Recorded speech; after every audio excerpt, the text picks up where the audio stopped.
My team created The Rehearsal, which was the first film that you saw about the dancers. My name is Rory Moore. I'm from Covalent Productions, and we made the film Special Delivery, which is the one where I spat pizza on another actor's face. I'm Sean Langdon. I'm from the team Screaming Unicorn, and we made Two Girls Summon a Demon. I think that's what it's called. And it's the one about two girls summoning a demon. Hi guys, I'm Joe Dingwall. I did the film Epoch, and it was the second last film there where he was travelling through time. I'm Clarissa, and we done that film, She's These Dead People, the dead film. I'm Humberto Guzman. I'm part of the Real Killer. Well, it started with the pool, and we're just some friends getting killed. Hi, I'm Katrina from Team Neurovision. We made the film Weird about some aliens on holiday bonding with a waiter. Karina Widomska from Block 414. We did Isolated, the zombie movie. David Virgo from Get To Films, and we did Idiot's Guide to Trauma Puppeting, the one with loads of puppets. Your first time doing this? It is, yes. Yeah. So was there one time that was maybe a special, anything special that happened to you that you thought, wow, okay, this is a really special moment? Well, after we left the caves, we tried to drive back to Glasgow, and there was traffic, so all the roads were blocked, and we thought, is this film going to get made? Because we filmed it that night, and we just improv'd and filmed, and then I think that was the pinch me moment where we thought, this is quite a lot, because at 12 o'clock we'd shot one shot. And I think we wrapped up by 1:30 though, so major turnaround. I think the most frustrating moment of the entire process was at the very end when Da Vinci stopped working, full stop. It was in the last, I think, 30 minutes. One of the other team members can attest to that, but yeah, it was like right at the very end, the software stopped working, we had to try and upload it from a different computer. It was very scary, and we didn't follow Sam Goldblatt's advice.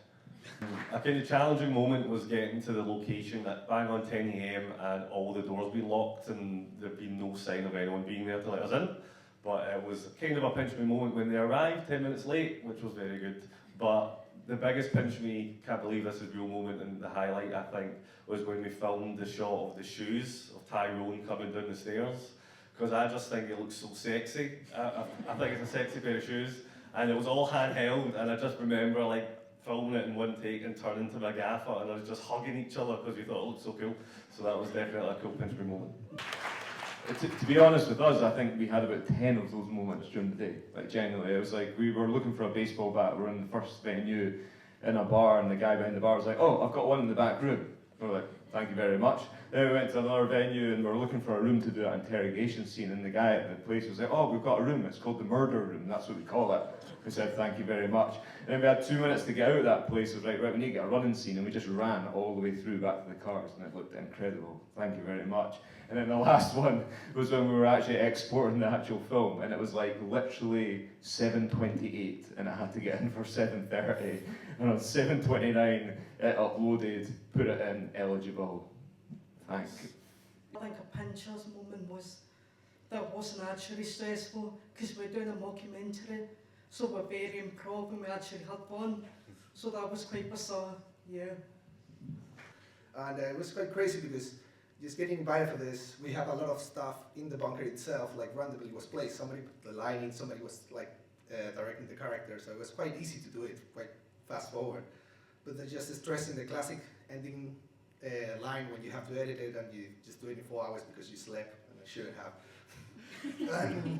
And also at the same time, while we were shooting, there was another group filming, so we just find each other while rolling, like, "Oh yeah, how you doing?" It's like another blonde person around. It's like, it was quite weird, but it was funny to see like the creativity of the groups working at the same time.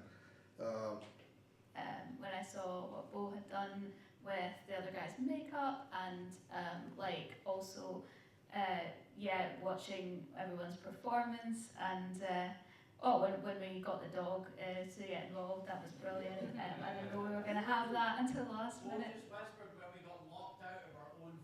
Oh yeah, that wasn't great. Yeah, we got locked out of our own flat halfway through the Sunday and had to waste time getting back into our flat by going to my mother-in-law's house, and yeah, that wasn't amazing. That was not a good moment, but we got through it.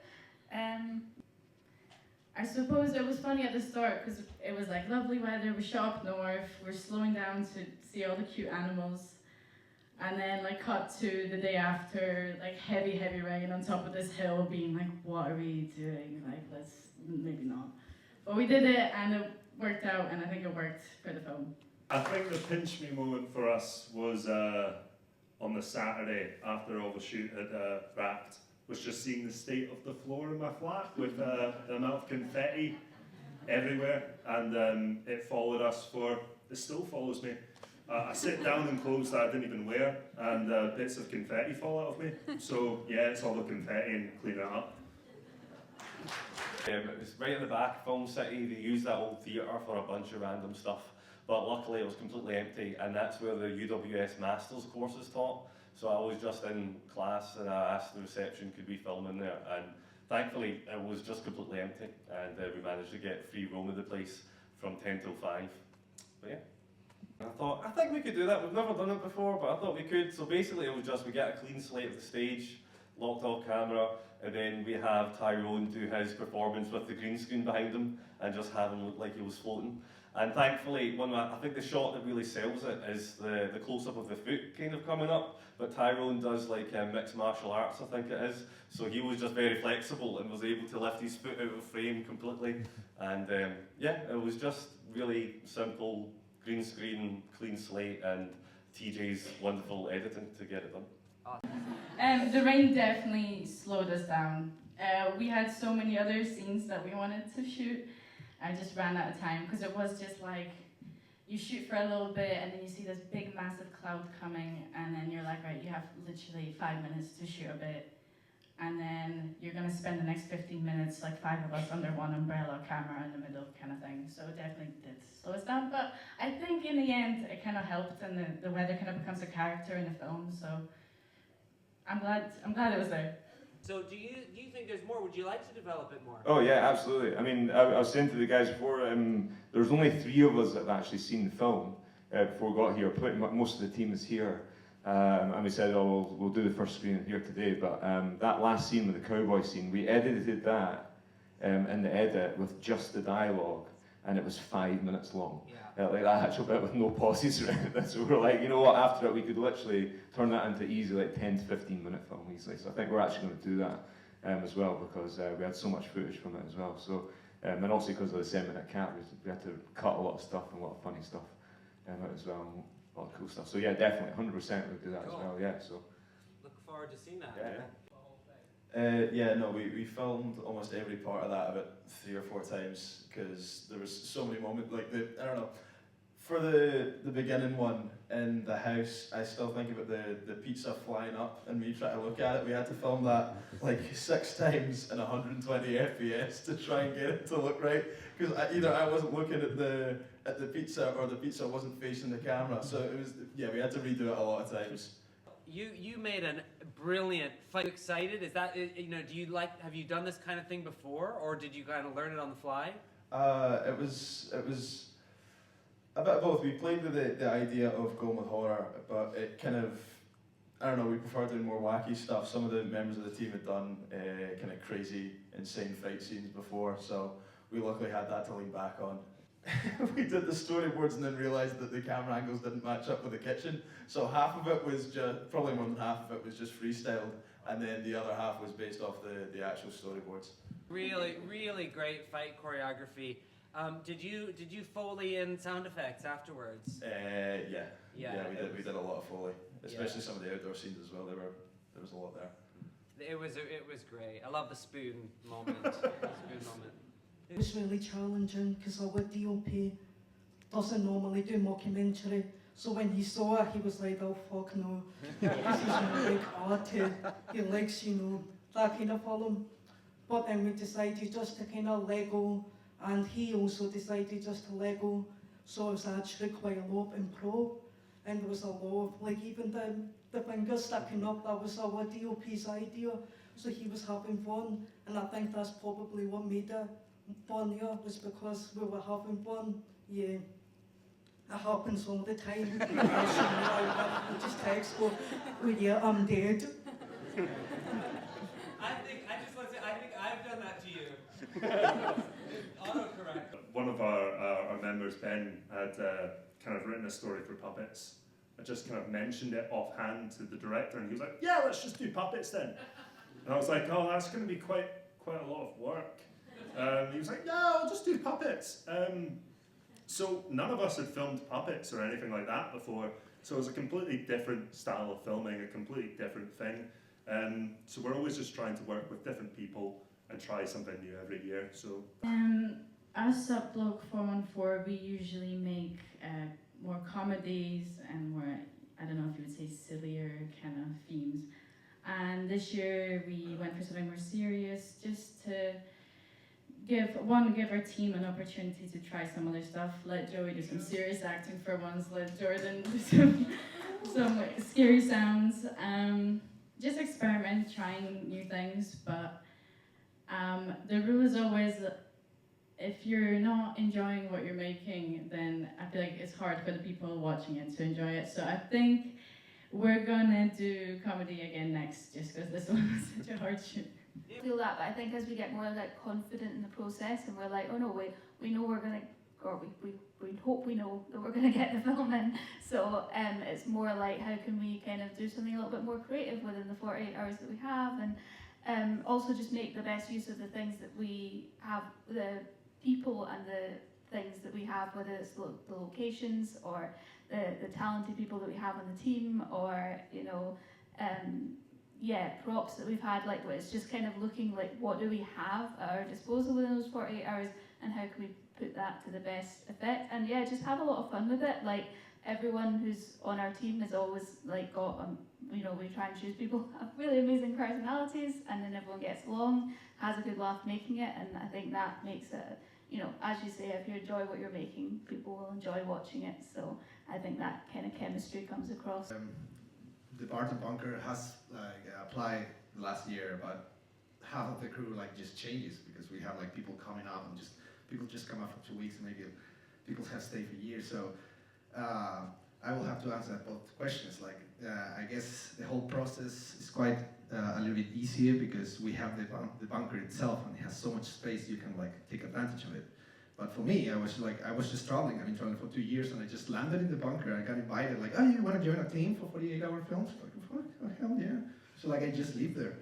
And it was so funny to rely on people running around, because after we picked the script, I just went to the scene, and there was every light was already done, everybody was already on cue. I was like, okay, I'll just shoot it, okay? And then I had my time to edit it.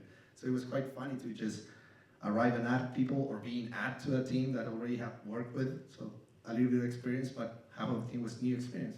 It was my girlfriend who encouraged me to just I said to her, I was like, look, I want to really just go and do it myself, and lead the team, be the creative sort of leader, and direct for the first time that I'd never done before, and because I had a few films I want to go and direct in the future and make myself. And she said, do it. And we literally got a team together a week before the start, and we only entered about a week before, and it was a bunch of different people. Nobody really in the team knew each other. I just knew everybody from different ways that I'd worked with before. Some people I'd never even met before, like Taylor and even the DOP.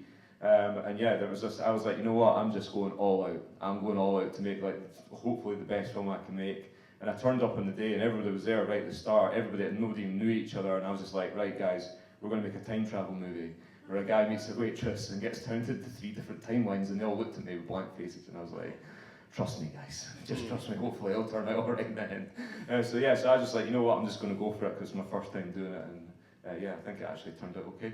Fun looking back at films you've done before and cringing a little, but that's always a good thing, because if you're cringing at what you did before, it means you have improved, kind of thing. I think what you were saying, what a few people said, is definitely becoming more trusting. For us anyway, our films have gotten better as we became more trusting as we went on, and tried to involve more people and new people, and just really becoming more of a team effort, and that's definitely affected our films and improved them, which has been great. But also it's the little victories and the baby steps. We are lucky that we've got so much free time, we end up making as many short films as we can, but it's just all those little baby steps, and trusting yourself and giving yourself the time that you might not be able to make a Hollywood epic this time, but you get with every film you get a step closer. And I think it's a really cool thing to see if you watch your films back and make sure you're taking those baby steps. But also when you're like every 48 hour we've came to and watched everyone else's films are also getting better and better and better. And it's just, someone said to me like, look around you in the room that you're in when you're networking or whatever. These in 10 years and 15 years and 30 years, it will still be the same people, like in the same community and at your kind of level of filmmaking then. So it's like, reach out to those people and make connections and you'll all improve together. And I think, especially with the 48 and how many actors and directors and first ADs you see working on different films and things like that, and it's no coincidence that that's happening, and every single year the 48 gets better and better. I think keeping variation is really important when it comes to making films. This is our first 48, but obviously we've made films before this. And I think by kind of shuffling out who's in the team or seeing what came out recently and how that's inspiring people, it keeps your output changing constantly, which I think is always really fun. We got a lot of really good ideas from everyone in the team, and I don't think that would have happened if it wasn't for the fact that we were introduced to new people. Half of the team I hadn't met before we started filming, and yeah, they brought some really good ideas on. You guys are awesome. So it was also our first time doing the 48 challenge. I heard about it a couple of days before really, so just signed up.